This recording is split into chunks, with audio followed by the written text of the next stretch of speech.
வணக்கம், welcome to அம்மா chess kitchen. இன்றைக்கி நம்ம பார்க்க போகிறது காலிஃப்ளவர் ஃப்ரை எப்படி பண்ணுறதுன்னு செஞ்சு காட்டுறோம். வாங்க பார்க்கலாம். இப்போ காலிஃப்ளவர் ஃப்ரை பண்ணுறது எப்படிங்கிறத காட்டுறேங்க. அதுக்கு தேவையான பொருட்களை முதல்ல பார்த்துடலாம். ஒரு மீடியமான காலிஃப்ளவர் வாங்கியிருக்கோம். அதை பொடியாக நறுக்கி சுத்தம் பண்ணி கல் உப்பும் சால்ட்டும் மஞ்சத்தூள் போட்டு வேக வச்சு வடித்து வச்சுருக்கோம். இது கார்ன்ஃப்ளவர் மாவுங்க. இது கரம் மசாலா தூள், எண்ணெய், அரிசி மாவு, மஞ்சத்தூள், மிளகாத்தூள், சால்ட்டு. இந்த மாதிரி அகலமான தட்டோ இல்லை ஒரு கிண்ணமோ நம்ம சௌகரியத்துக்கு ஏற்ற மாதிரி அதை போட்டுக்கலாங்க. அரிசி மாவு போடுறேன். ஒரு ரெண்டு ஸ்பூனு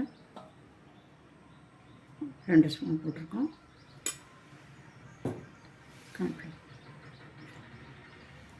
கார்ன்ஃப்ளவர் மாவு ஒரு 3 ஸ்பூன் போட்டுக்கலாம். இது கொஞ்சம் ஜாஸ்தியாக போட்டால் நல்லா கிரிப் கொடுக்கும், நல்லா மொறுமொறுப்பாக கொடுக்கும். மஞ்சத்தூள் போட்டுக்கலாம்.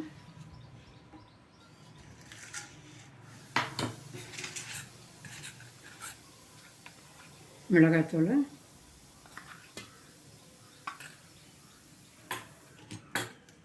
கரம் மசாலா தூள், விருப்பம் உள்ளவங்க இஞ்சி பூண்டு விழுதையும் இப்போ இதே டயத்தில் போட்டு எல்லாம் ஒன்றா கலந்து வச்சுக்கணும். தண்ணி விட வேண்டாங்க. ஏற்கனவே அது வெந்திருக்கிறதுனால தண்ணி விட வேண்டாம். சால்ட்டு போடும்.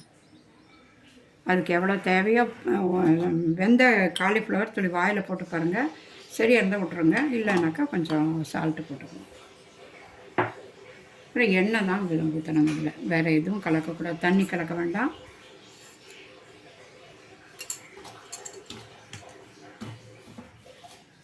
ஒரு பக்கமாக தட்டில் ஒரு பக்கமாக இந்த மாதிரி அகலமாக கலந்துக்கலாம்.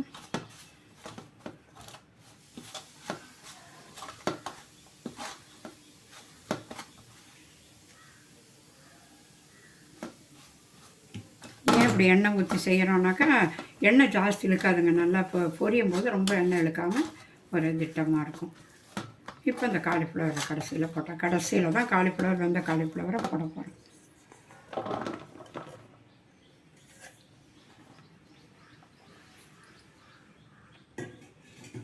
இப்போ நம்ம கலக்கி வச்ச விழுதுவரை நம்ம வெந்த காலிஃப்ளவரை நல்லா இப்படி கலந்து கொடுங்க. தண்ணி வேண்டாம். தண்ணி இருந்தாக்கா எண்ணெய் இழுக்கும், படப்படன்னு வெடிக்கும்.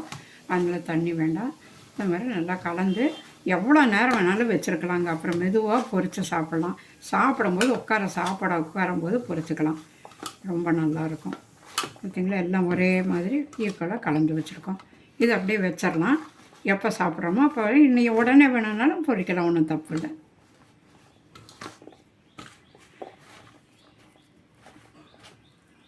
இந்த மாதிரி காலிஃப்ளவரை எல்லாத்தையும் ஒன்றா போட்டு கலந்து கொஞ்சம் நேரம் ஒரு 5 நிமிஷம் வைக்கலாம். அதுக்கப்புறம் எண்ணெயில் போட்டு பொரித்து இப்படி செய்கிறதுன்னு காட்டுறேன்.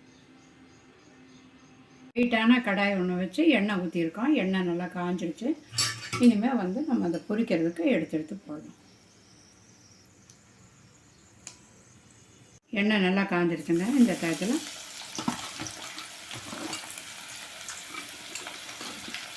இந்த காலிஃப்ளவர் எவ்வளோ போட முடியுமோ அதை போட்டுக்கலாம்.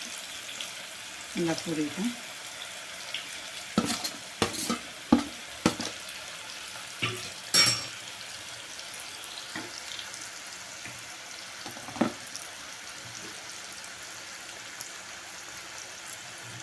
இப்போ என்ன போட்டிருக்காங்க. நல்லா வேகட்டும், நல்லா பொரிஞ்சு வரட்டும். அதுக்கப்புறம் பொரிஞ்சதுக்கப்புறம் திருப்பி கூட நல்லா செவந்து வரும். அந்த டயத்தில் நம்ம எடுத்தால் போதும். அது வரைக்கும் கொஞ்சம் பொறுமையாக ஹைலே வைங்க. இந்த எண்ணெய் ஒன்றும் ஆகாது. ஹைலே எடுக்கலாம். மீடியம் வேண்டாம், ஹைலே எடுக்கலாம். இப்போ நல்லா செவந்து வெந்துருச்சு.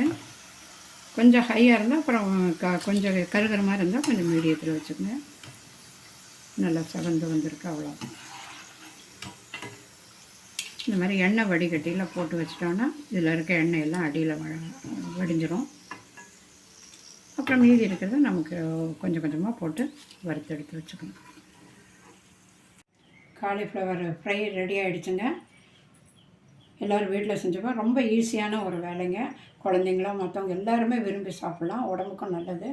செஞ்சு பார்த்து எப்படி இருக்குன்னு செஞ்சு பார்த்து சாப்பிட்டுட்டு சப்ஸ்கிரைப் பண்ணுங்கள். நன்றி, வணக்கம்.